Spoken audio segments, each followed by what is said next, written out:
Hello, Oh, hey, everyone. go ahead, And Tamara. Sheila in your car. In my car because I'm out in the world today with my children, but it's still a work day because we don't work for the federal government. This is Rebel Roundup. This is our daily news and opinion show where the news never stops and we talk about the news of the world completely unscripted and we take it as we get it. And more importantly, we want to have the discussion with you. So I'm your host, Sheila Gunn Reid. I'm generally the host around here, and I'm joined by my co-host, my friend, my colleague, Tamara Ugolini in Coburg, Ontario. Tamara, how's it going? Yeah, pretty good, thanks. Had a bit of a wild weekend, but looking forward to Canada Day festivities that have kind of been ongoing here. Coburg hosts a massive waterfront festival, and so this year, because of the way that the holiday falls on the Tuesday tomorrow, it's been ongoing basically since Friday. So the crowds are sadly crazy, but there's no shortage of ongoings happening in this locale. And as Sheila mentioned, the news never stops, but apparently neither does Sheila because you're joining us from your car. So how's it going in your car there, Sheila?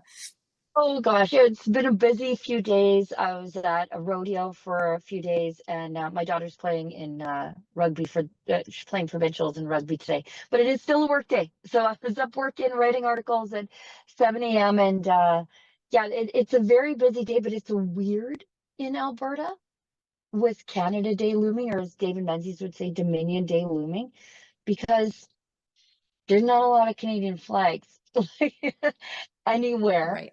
as I look around because we have the whole separatism or independence issue in the background of this. I think this is an odd Canada Day, Dominion Day coming up. But as Albertans, we just generally like fireworks.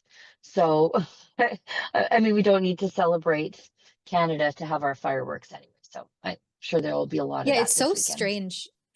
It's so odd to me that the mainstream media, this came out kind of early last week, but they're saying, oh, Canadians are feeling more patriotic than ever before.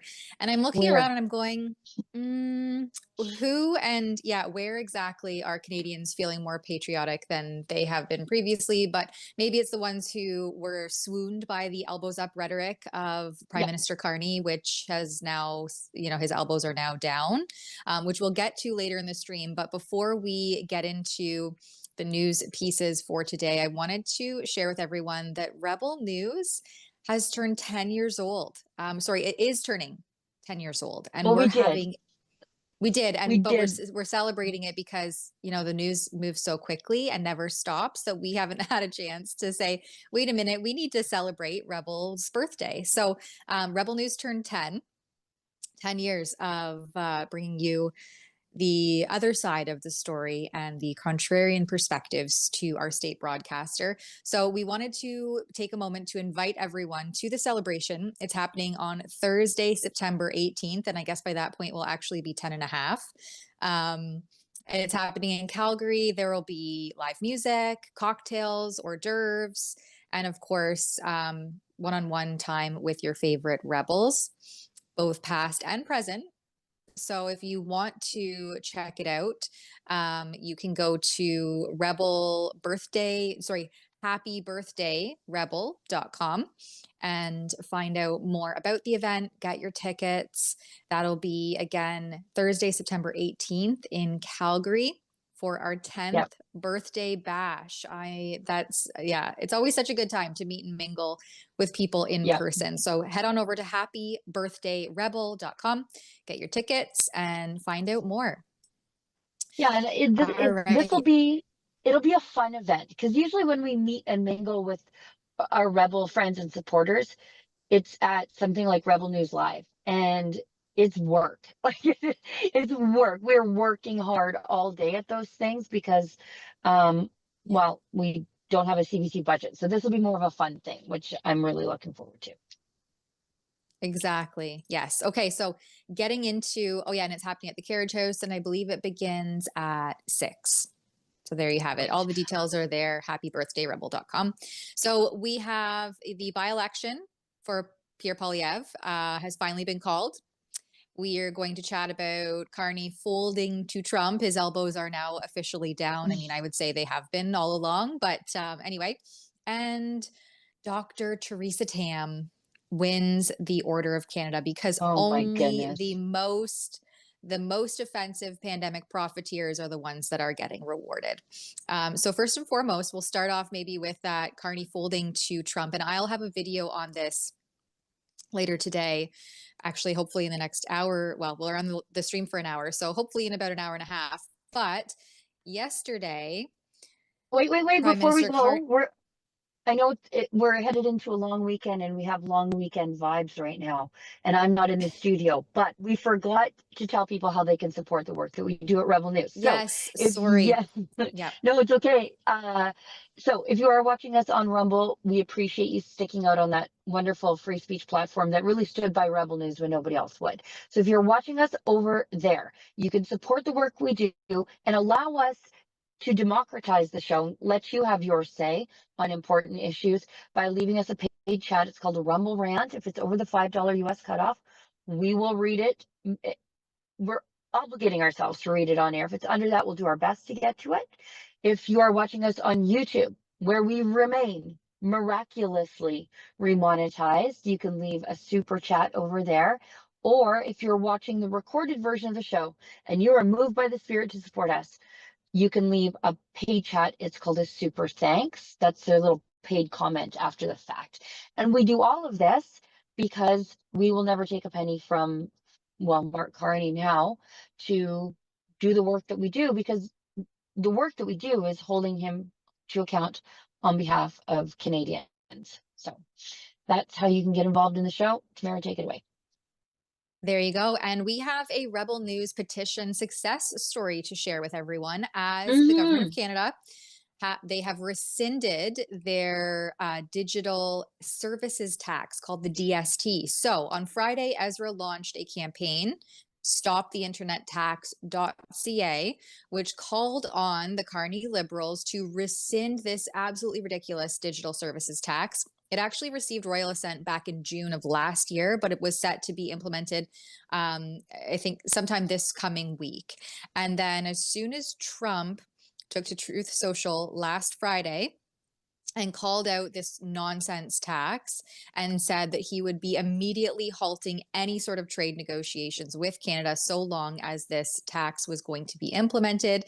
Carney, with his, campaign elbows up, tough talk on trade against Trump, suddenly folded and flopped. And now, as of yesterday, this news release came out June 29th, where the Department of Finance has announced that they are officially rescinding this digital services tax to advance broader trade negotiations with the United States. And this tax, you can click on that little hyperlink there where digital services tax, that second paragraph is hyperlinked. And this mandated that quote unquote affected businesses would have to apply to register for a digital services tax program account and then of course file their taxes under that. And this included US based businesses like YouTube, Netflix, you name it. As long as they provided a service into Canada, they were being subjected to this mandatory disclosure and cash grab program. And many people, especially us here at Rebel News, said this is just another attempt, the Liberals, to regulate the internet. And this Right. came, after those dominoes had fallen under the proroguing of Parliament two different times, where things like the Online Harms Act, Bill C-63, was halted in its tracks just because Parliament was prorogued. And that's not to say the Liberals aren't going to be reinvigorating it. We'll get to that in a minute, but the White House then immediately confirmed after this was rescinded that they are restarting trade talks with Canada thanks to Mark Carney's elbows down, quick folding of this tax. And I think that we also have, it's not a clip, but we have a post here to share of Pierre Poilievre, leader of the official opposition, And he says, and this is just from just under an hour ago, he says, as recently as 2 days ago, the finance minister insisted the digital services tax would proceed. Then the prime minister put his elbows down and canceled the tax at the 11th hour. The tax is gone for good. In exchange, the prime minister should insist that the US immediately rescind softwood lumber tariffs. We need to make gains for our workers in these talks. Canadians need certainty, and the Liberals will put Canada first and defend Canadian sovereignty in these negotiations. To stand up for Canada from a position of strength, the government must take emergency action to bolster Canada's economy. Fully repeal the No Pipelines Law, the industrial carbon tax, the tanker ban, the emissions cap, the EV mandate, and axe the capital gains tax on reinvestments in Canada. As always, Conservatives are ready to help get a good deal for Canada. And this, I think this is a great point, because the Liberals, they pass these pieces of legislation, this tax, and they pass it, based on, principled stances, and we need these things. And then you see even the slightest bit of pushback, like Donald Trump taking to social media to call them out, and they fold faster than a broken liberal promise. So, yeah, where is any of these firm stances that Carney campaigned on against trade negotiations and trade talks with Donald Trump? You can see that he's just flopping so hard. Well, yeah, I mean, and when you dig down into this piece of legislation, it was passed a while ago. These companies were supposed to send retroactive payments, like dating back to Yes. 2022. Um, it's a $2 billion tax grab, and I'm not sure what it's for. They said if they sell your user data or collect your user data, then you pay money to the government. Well, that's my data. You know what I mean? It's not the government's, they don't own it. But the parliamentary budget officer had said that this would bring in $7.2 billion over 5 years, which is a massive tax grab. And you know exactly where all this money was going. They're going to do the same thing as the Online Streaming Act and the Online News Act, where they take the money from these successful American companies and give it to the failing Canadian ones, like the Toronto Star and the CBC, which is really what this was all about. And again, what would it do? Just hike up the cost of using these services on Canadians, so that we can get Rosie Barton a better wardrobe, I guess. Like if the government taxes Netflix doesn't eat that. That your Netflix cost goes up. Everybody uses Amazon. Why? For me, because it's cheaper to order to the house than to go all the way to town to get it. But that would no longer be cost effective for so many people. And yet our banker of a prime minister didn't know that until the very last minute. Well, and that's, yeah, and he's also moving his companies and his businesses out of Canada into the United States Right. to avoid the Of course. regulatory burden, the economic devastation that is plaguing this country, and now trying to harness in on the taxation of those companies who are fleeing and not doing business in Canada because of our regulatory space is just so hostile toward innovation and entrepreneurship. So if you dig down into it, see what exactly Carney's doing. It's definitely not elbows up for Canada. And then, of course, Ezra called it like it was on the campaign launch on Friday, that this would just be another precursor to the censorious wantings of the Liberal Party of Canada, especially under former Prime Minister Justin Trudeau, who tried to implement all of these censorship grabs and pieces of legislation that would facilitate that. So we have this piece here coming from CTV News, where the Liberals are now taking a fresh look at the online harms bill, says our new Justice Minister. So that Bill C-63 that died on the vine when Parliament was prorogued back in January, well, here it's just being reinvigorated under the Mark Carney Liberals. And wouldn't that have nicely complemented the digital services tax? But of course, Carney now has to flop because, well, Trump said so. And instead of flopping in a way that, as Poilievre's post kind of says the way that the conservatives would have handled this differently. Instead of hitting back with, okay, well, we're going to rescind this tax. Now, this is what we simultaneously want from you. We want the lumber tariffs dropped, or at least, at the very least, brought down to something more reasonable. And no, instead, all we hear is, well, we're rescinding this. And then please talk with us again, President Trump, because our elbows are down and our tails tucked between our legs and we have nothing to wager on, is what I'm reading in out of all of this. Yeah, I just wonder what the heck they were up to at the G7. Like this feels like something that they probably should have hammered out at the G7, but then Trump had to leave to deal with a war. Um, and yeah, you are right about Bill C-63. This will be the third time they've tried to introduce this thing that Canadians Yeah. don't want, and it's a poison pill piece of legislation because they say it is about stopping revenge abuse images and now deep fakes of real people who might show them in an exploitative manner. I'm doing my best to dance around YouTube's rules right now, but I think we all know what I'm getting at. But that's only one part of the legislation. We already have, like um, blackmail, abuse images, um, intimate partner stuff. That's all already illegal to put that out there to blackmail people or to show images of children. All that stuff is illegal.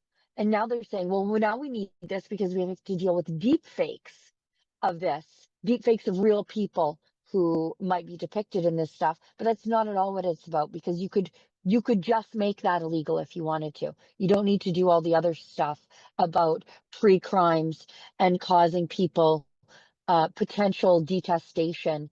And so you have to go to jail for 10 years for a crime you might not have even committed.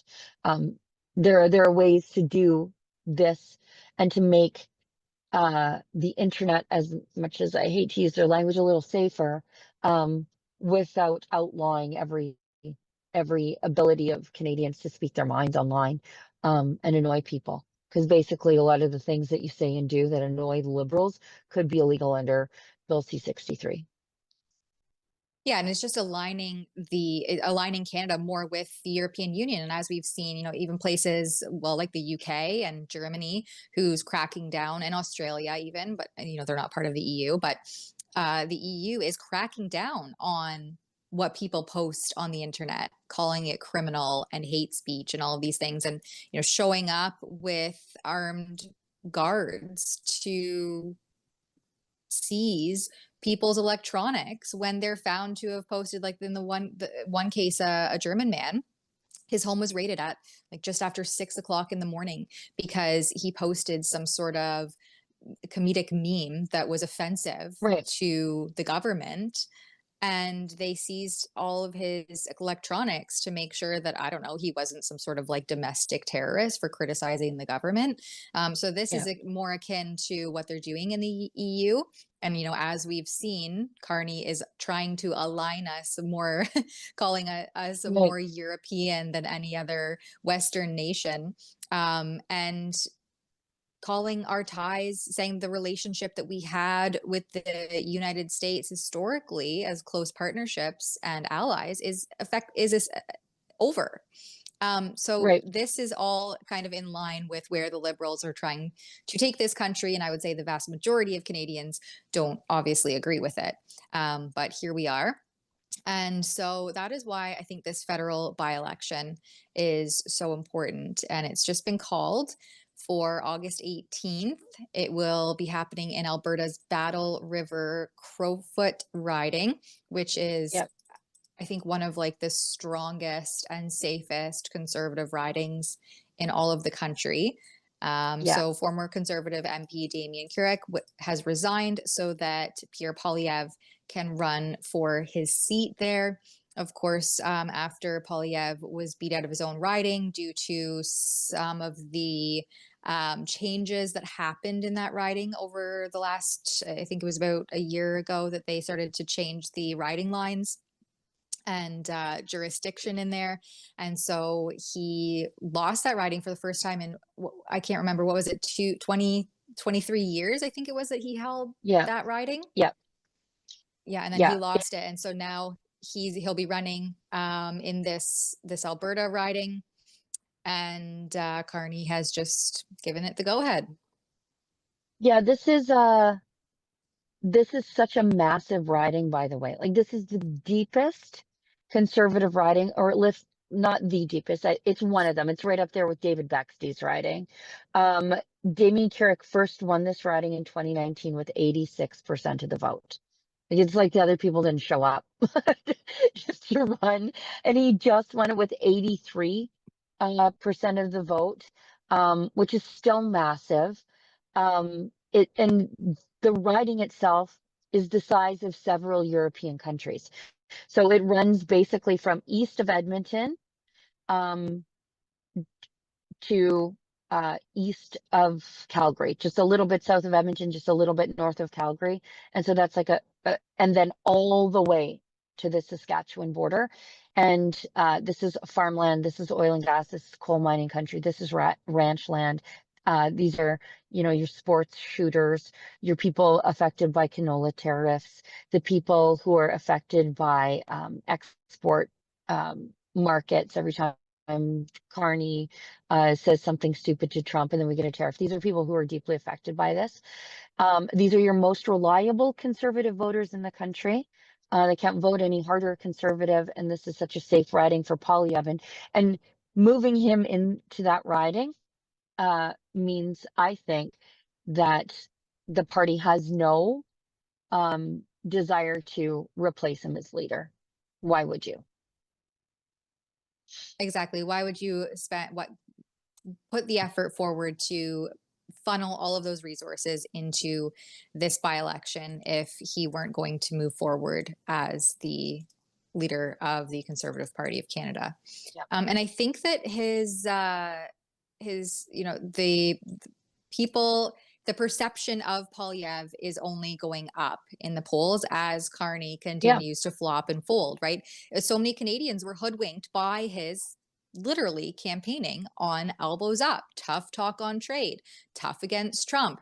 People saw, thanks to our state broadcaster, people saw Trump as the existential threat. And Yeah. this campaign he was no longer campaigning against Poilievre, he was campaigning against Trump. And so that hoodwinked everyone into thinking, okay, orange man bad. We've been told all these years that Trump is the enemy. Carney beefed himself up, puffed his chest out, put his elbows up, and said he would be tough against Trump, and people bought it and they fell for the lie. And now I think more people are starting to see, okay, wait a minute, he's done nothing but flop ever since to anything that Yeah. Trump does or pushes him back on him with. And so this obviously just helps bolster up Pierre Poilievre again.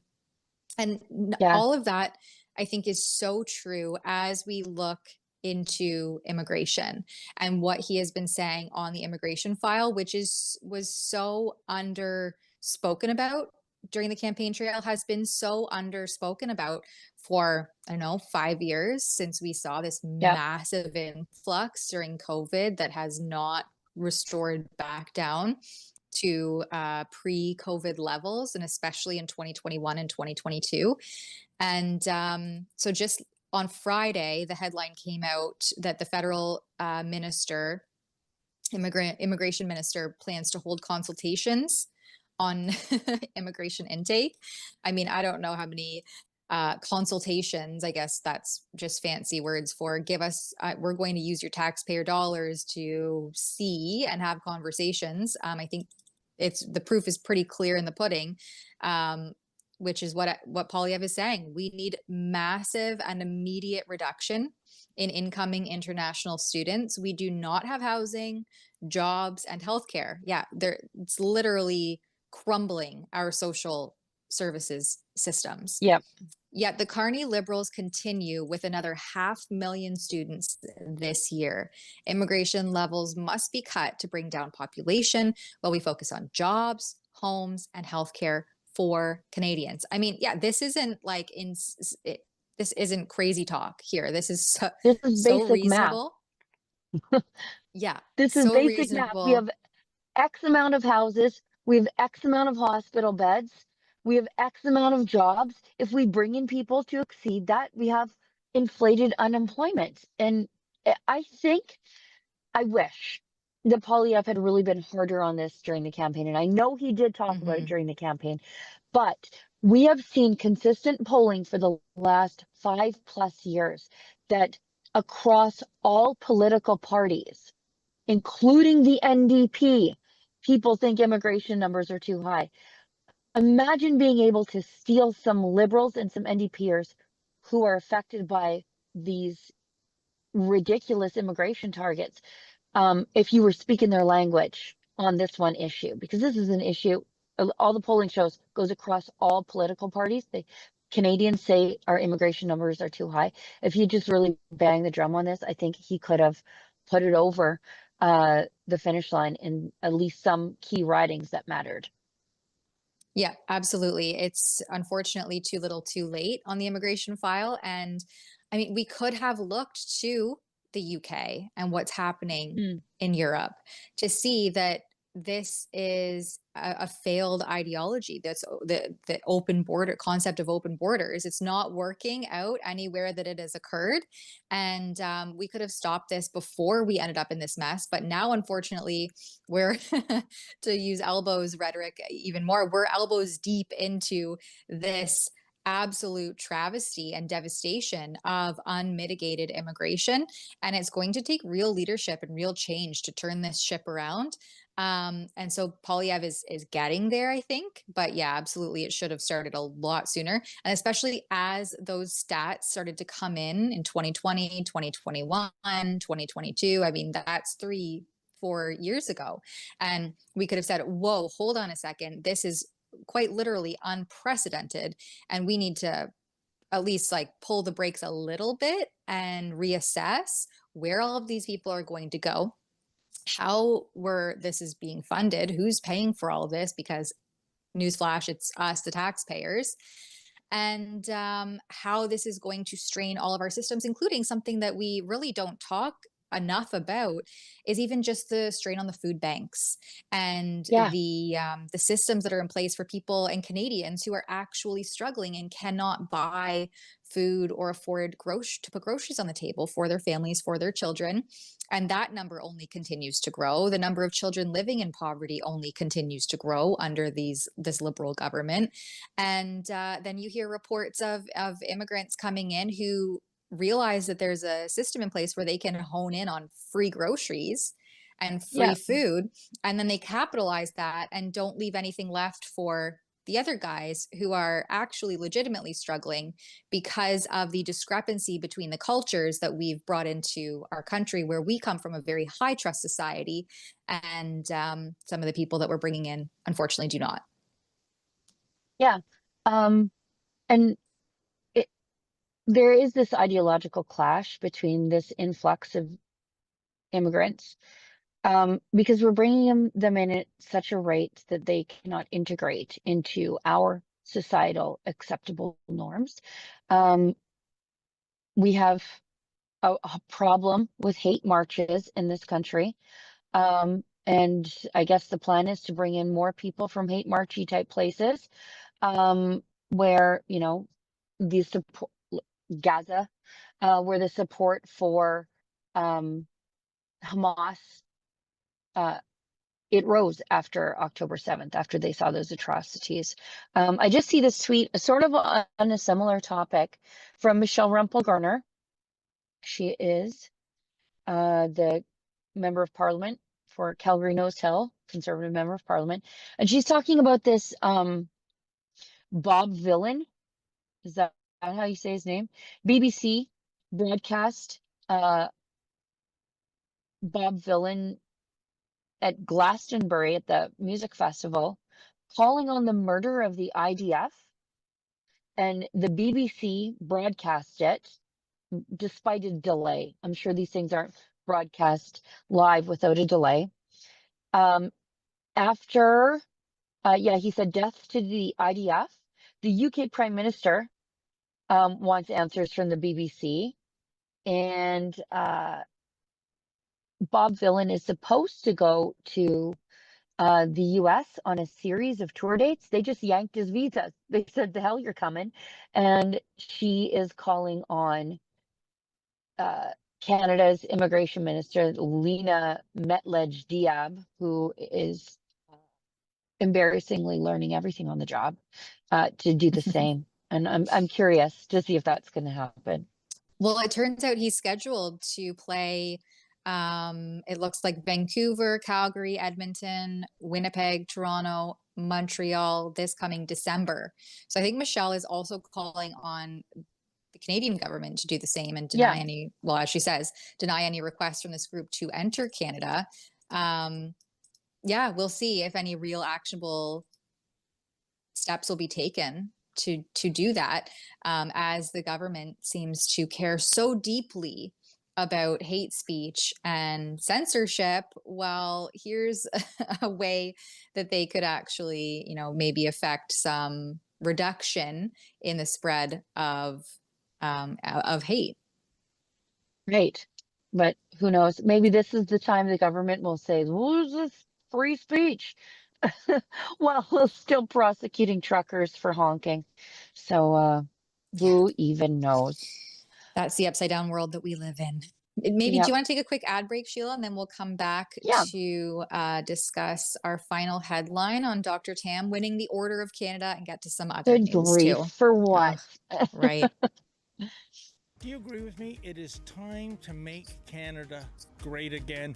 And that is why we at Rebel News have teamed up with MCGA hats to introduce, well, the fashion sensation of 2025. Oh, and by the way, these beautiful hats, they are made in Canada.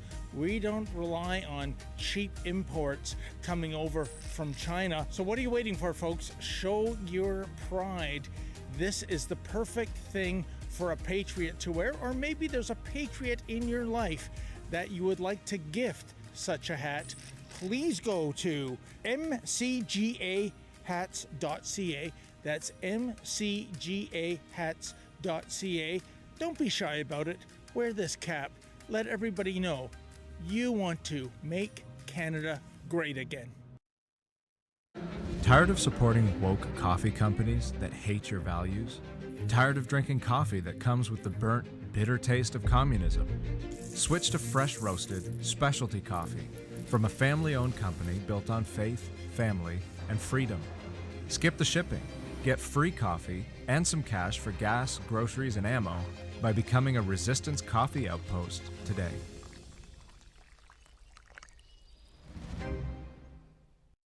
Canadians know the national anthem. They stand in silence to remember those who died for this country. But not every Canadian knows their rights and freedoms. The Freedom Passport will change that. It looks and feels like a Canadian passport, but contains the Canadian Charter of Rights and Freedoms in a portable, easy-to-read format. The Freedom Passport. Order one for yourself and for all the freedom lovers that you love at freedompassport.ca. All right. Crazy, crazy, bizarro, upside down world that we live in Canada. We have this piece from the Globe and Mail where now former Chief Medical Officer of Health of Canada, Theresa Tam, and Provincial Medical Officer of Health, Bonnie Henry, are among Order of Canada recipients, proving that only the most aggressive pandemic profiteers are the ones that get continually rewarded. The article starts off, doctors, which I don't think Theresa Tam has ever seen an actual patient in her life. And I would argue the same for Bonnie Henry, but nonetheless, here we are. Doctors Theresa Tam and Bonnie Henry, leaders at the national and provincial level in Canada's efforts to deal with the COVID-19 pandemic, have both been appointed to the Order of Canada. Dr. Tam completed her tenure. Her contract just ran up this last month. Well, sorry, we're still in June, so this month. She completed her tenure as Canada's Chief Public Health Officer. Dr. Henry is still the British Columbia Provincial Health Officer. And they've been appointed this order, one of the country's highest honors. My gosh, I can't even believe that I'm saying this. But if you scroll down a little bit, it says that Tam is receiving this order because of her tenure between 2017 and 2025, characterized, this is a quote, was characterized by her commitment to health equity and highlighted by her leadership role in the country's response to the COVID-19 pandemic. I mean, nowhere in any of these reports do you ever hear about the vast amount of fumbling and non-scientific backed measures that Tam was responsible for implementing. I mean, it all started peak kind of pandemic hysteria in January and February, when really Canadians weren't being told that there was this novel pneumonia-like infection happening in China, which our intelligence agencies actually alerted Tam's agency to back on December 30th, 2019. Yeah. With the origins of all of this happening at the Wuhan Olympic Games in October of 2019. So there was a lot of yellow flags leading up to January and February 2020. And of course, by the time Canada implemented the state of emergency, which actually it wasn't Canada, they just told the provinces to all enact and implement it. But that wasn't until March of 2020. And so January and February, what was Tam doing? Well, she was shipping all of our PPE off to China, millions of tons of PPE, which if you know what PPE is, it's like flimsy and light and airy. And so if we're shipping, I think it was 19 tons of PPE to China in February of 2020, that is shiploads, containers, like containers upon containers full of PPE that Canada wasn't hanging on to, but we were too busy shipping off to Canada. And then, of course, we ended up not having enough PPE to supply our healthcare workers with, which wouldn't really have even maybe mattered because the emergency departments were completely desolate throughout March and April, and arguably for months thereafter, as surgeries were canceled, basic routine appointments canceled, and you were told basically stay home, shelter in place, save lives, and don't come to the hospital unless you can't breathe, at which point, you know, it's likely too late for you. And then we'll put you on a ventilator, which ended up just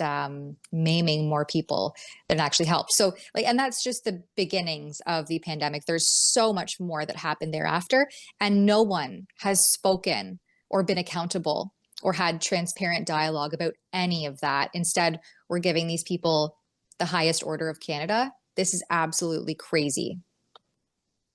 Oh, I think we forgot one small detail in there, and there's just so many scandals that she oversaw.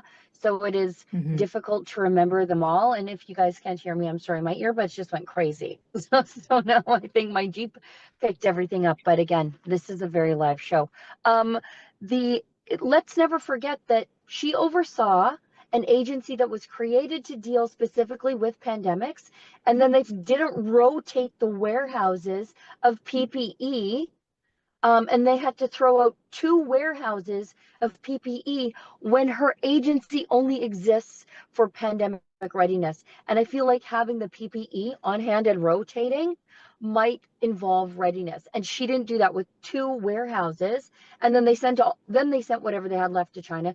Then when China was supposed to send it back, but their planes came back empty. And so I guess that's what gets you the Order of Canada, is not doing your job, but having the right politics. Well, that's just it. And I did a report mid last week, where I'm highlighting some of the things that Tam, she leaves behind, which is a legacy of entitlement and evasion. I received some of her late 2019 emails, so her internal communications, where she was literally nickel and diming us, the taxpayer, for $20, $17, not even $20, a $17 parking fee for things that Parliament was prorogued, Parliament was shut down at the time. Parliament didn't resume until December 5th, 2019. So she was charging Canadians for this parking fee for her to apparently walk up to Parliament Hill and go to some sort of event at the National Art Center on December the 1st. So what kind of official business was she partaking in when Parliament wasn't even sitting at that time? And Tam was making a crazy salary. She makes anywhere from 226,000 to 265 sorry $1,000 every single year, and she couldn't cover a $17 parking fee for something that likely was just her own personal affair. Not to mention that there has been absolutely no investigation into what happened at that Winnipeg lab, where you had those Right. two top level husband and wife scientists frog marched out of there in 2021. No transparency around what happened there, their ties to the Chinese Communist Party, the sharing of pathogens with the Wuhan Institute of Virology. I looked back on parliamentary records, and I don't think it was in this particular report, but there was one, the report where I mentioned the Public Health Agency appointed their 5th president in as many years, who this woman just looks so healthy, if you ask me. But official parliamentary documentation shows that there were concerns with that duo at the Winnipeg lab dating all the way back to 2013. And it took them until 2021 to finally get them out of that lab. So this is the insanity that Theresa Tam oversaw from 2017 until now, ignored all of these yellow and red flags, and I would say failed grotesquely in her ability to adequately manage a response to a pandemic. And, there's a lot of things up for debate there, but they haven't been debated, and there's been no transparency. And instead, Tam just gets to get the highest order of Canada. So thanks for that, government. Rant over. We have a Rumble rant here from Alberta Dawn, who gives $5. Thank you very much. Says Theresa Tam and Bonnie Henry, who pushed vaccines for pregnant women and children. Bonnie Henry owns a half interest in a winery that never shut down and did tours for tourists during COVID. Yes, these people, when I say pandemic profiteers, I am not lying. These people capitalized, they got rich, they lined their own pockets, they did things to move themselves forward at the expense of the vast majority of Canadians. Our small businesses were devastated. Mental health spiraled out of control. Children's health spiraled out of control. We isolated and segregated the vast 98% of the population who was healthy and robust, which then just caused a trifecta. I don't know if anyone remembers. I think it was 2021 or 2022. And I know because I had a baby at that time. And so the headlines were like, watch out, parents of young kids who were born or were really young when the forced isolation of the population happened throughout 2020 and 2021, because then it caused this trifecta of viruses resurging and was affecting children at a higher rate than it had previously, because their immune systems had not been routinely and regularly exposed to just your random benign illnesses, colds, flus, etc., because they had been so socially isolated and locked in for so long that it was like a kind of a net negative for their immune systems. And so when this stuff started to happen, I'm like, geez, did nobody think that this would cause the devastation and fallout that it did and affect children especially in this way? I mean, public health is supposed to be about balancing all of that. And routinely what we saw from these health overlords is it was all COVID or nothing. And then they received the highest order of Canada for it. So how are we going to prevent any of this from happening again? I guess we're not, because you get rewarded for this kind of horrible behavior and response. That is my little rant on Theresa Tam. As you can see, I have a lot to say about that. I think we lost Sheila temporarily. As you saw, she's joining from her car. And as she mentioned, this is very much a live show. So I'm not sure if we have Sheila back with us yet. Let's go to a quick ad break. We'll see if we can reconnect with Sheila, and we'll hit some other quick news before we end in about 15 minutes. Oh, hi, it's Ezra Levant here in Toronto with an important message because we need your help. Independent journalism in Canada is under attack. Government censors, big tech deplatformers, and the dying legacy media are all working together to maintain exclusive control on the information you receive. They don't want you to hear other voices like ours, and they really don't want you to be informed and to think for yourself. That's why the work we do here at Rebel News is so important. Our on-the-ground reporting, independent news shows, and special content you won't find anywhere else. It's all designed to give you trustworthy information and alternative viewpoints so you can decide for yourself. We don't get government money, and we are not owned by some big global conglomerate. We're funded by people just like you, so please support independent journalism and help us continue our work by subscribing and becoming a Rebel News Plus member today, right here on the page. Go to rebelnewsplus.com. Members get instant access to all of our shows, invitations to exclusive events, and access to our premium content like live event footage and documentaries you won't see anywhere else. Only Rebel News Plus members can join the conversation by participating in the comments section of our new website. That way you can have your say too. More than anything, though, you'll be able to take pride in supporting real, honest journalism, and you'll help our talented team continue to do the work to push back on the establishment. We really can use your help. We need it, in fact. So thank you, and enjoy Rebel News Plus.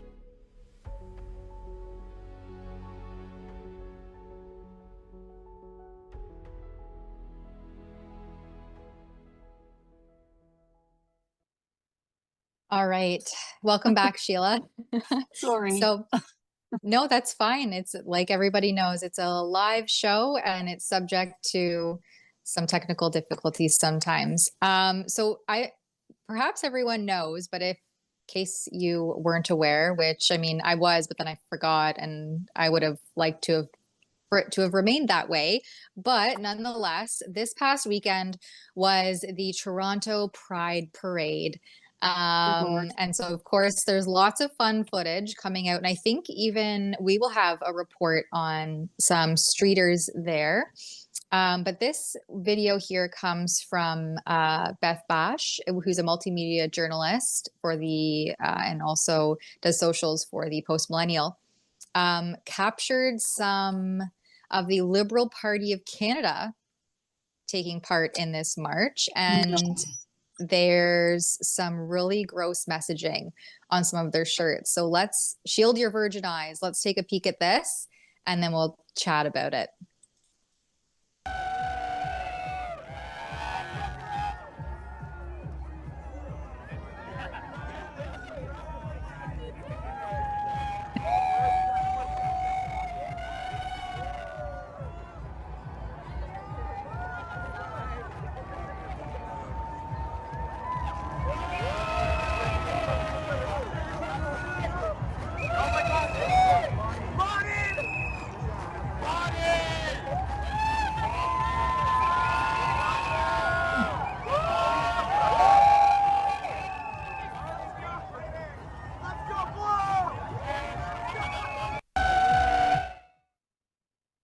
So I don't know if we can zoom in where she zooms in on the shirt, and you can see there that it's a picture of Carney. Oh, so, okay, this is a daily dose of cringe, so we have to cringe. I'm cringing so hard that I feel like I may bring up my lunch, but it's referring to Mark Carney as Big Daddy. I am lots of cringe happening there. Oh, like, who thinks that that's cool? Like, I was looking at over the weekend, and I don't know why, but Mark Carney himself is ultra cringe. And so they have to stop trying to make him seem cool. He should just lean into how kind of nerdy he is. I know that that's what Poilievre did. Like, he's kind of like like a alpha nerd. Perfect, perfect. But Mark Carney is so awkward. Like his weird little like military stands where he like slaps his feet together and like does the little finger guns thing at the G7. I wanted to die when I saw that on the screen in the media room. And so, who are we kidding? That weaponized nerd is nobody's big daddy. Okay, can we Ugh, gross. just stop? It's not a thing. They have to stop trying to make it a thing. He's, it's just, it's so yucky. I dislike it so much. But there are people out there who are buying those T-shirts and wearing them unironically. We have a mental health crisis in this country. We do. 100% cannot be ignored. And there's your big daddy at the helm of it. Oh my gosh. And he's wearing, oh, this is so cringe. Someone in the comments, which I thought was so fitting and perfect, was like, Big Daddy, more like deficit daddy. And I was laughing out loud. And then it reminded me of just how crazy the deficit is under Mark Carney. So yeah, you want to call him Big Daddy? Well, here he's making, yeah, Big Daddy all the way to the deficit bank. He's added 225 billion to our national debt. Added 225 billion to our national debt over his 4-year reign, if he makes it that long. And that's in stark comparison to Trudeau, who just wanted to add a small 131 billion. Also, so no, yeah, more no like budget. debt daddy. Also, no budget. Remember that. So Could be more. Big Daddy deficit is blowing through the bank, and he doesn't even have a budget.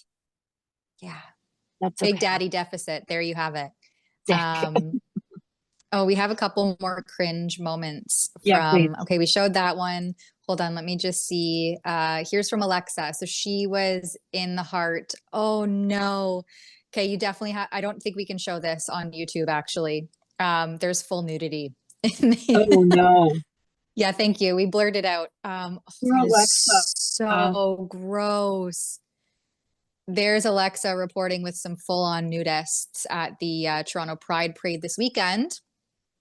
And then there's another, yeah, if you see the original, it's posted on X, there's full frontal nudity in that. And that, like, this is marketed now to children, right? Like, people bring, it's marketed as a family-friendly event. I remember when Pride was first starting in Toronto. I was a young university student, used to go, had some gay friends, totally cool.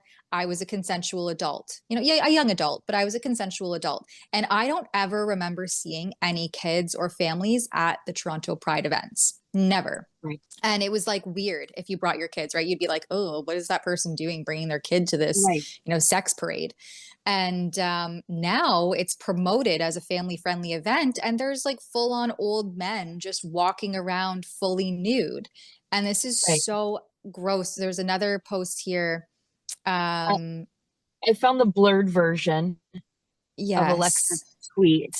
We showed the blurred version, but I'm just looking at this one guy. I think I just put the link in the thread of, Kirk Lubomov. And he's blurred also the full frontal nudity, but you could probably see some kids in the background of this. And I'm sure as video footage comes out and you start to see more of what actually went down at the Pride Parade, there's tons of kids and families. It's marketed to them. This is so disgusting and disturbing. Yeah, but this is just it's unsurprising because well, in Toronto Pride, don't forget, they had a bunch of their main corporate sponsors pull funding for them this year. And I know we mentioned it before on a previous stream. I'm just trying to find out how much exactly. It was a couple million anyway. It was a couple million.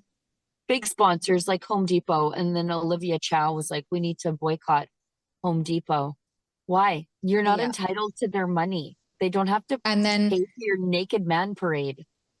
Well, and then Olivia Chow's, the mayor of Toronto, she came forward and was like, well, of course, the Toronto will now just sponsor and direct more funding to Pride. So like, thanks, Toronto tax homeowners and taxpayers, your property taxes just went up, so you could fund this full frontal nudity fest. So Alexa and our head of production, Ephraim, spoke with parents directly for their thoughts. And they asked many attendees on their thoughts of the full frontal and the exposure of that to kids. So I think that'll be a banger of a report. Stay tuned for it. No pun intended. Ugh, cringe. I did. I was there one time when David Menzies interviewed a naked man, and it changes you. like it's just, I really feel bad for Alexa. And the naked man that I was talking to, he was the nudist at a private nudist colony. So it wasn't like in the street. And we ended up talking about taxes. And I was like, how did I end up here? He was complaining about municipal taxes. And I was like, I'm with you, buddy. I guess the taxes literally took the shirt off your back. It was the strangest thing that ever happened to me on the course of my work. And I imagine Alexa probably feels close to the same today. Yeah, she's probably going home to wash and bleach her eyeballs and microphone. That's what I would be doing. But yeah, back 20 years ago, this was not marketed to families. It was not marketed to children. It was very much like an adult thing. And it was quite literally just a day, maybe a weekend. I don't really remember, but it was certainly not, it was certainly not a month. And anybody who was actually nude, it was kind of like frowned, it was like, whoa, bud, you're taking this a little too seriously, just tone it down. And now that's just seems to be the norm. And apparently a lot of these parents are just okay with it.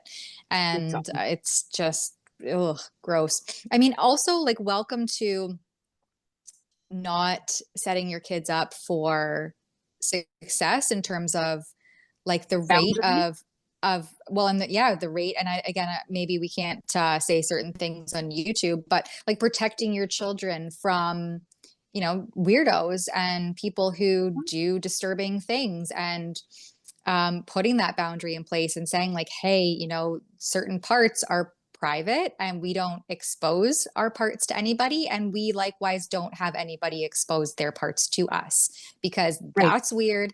And that is not body safety rules.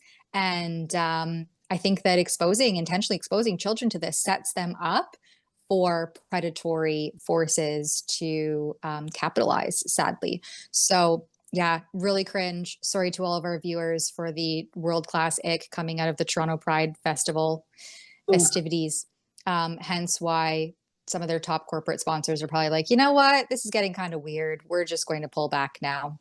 Oh, and there's Olivia Chow, of course. I mean, at least she's mostly dressed this time. But whenever she's seen dancing with drag queens, she is trying to mimic their attire and feel the vibes.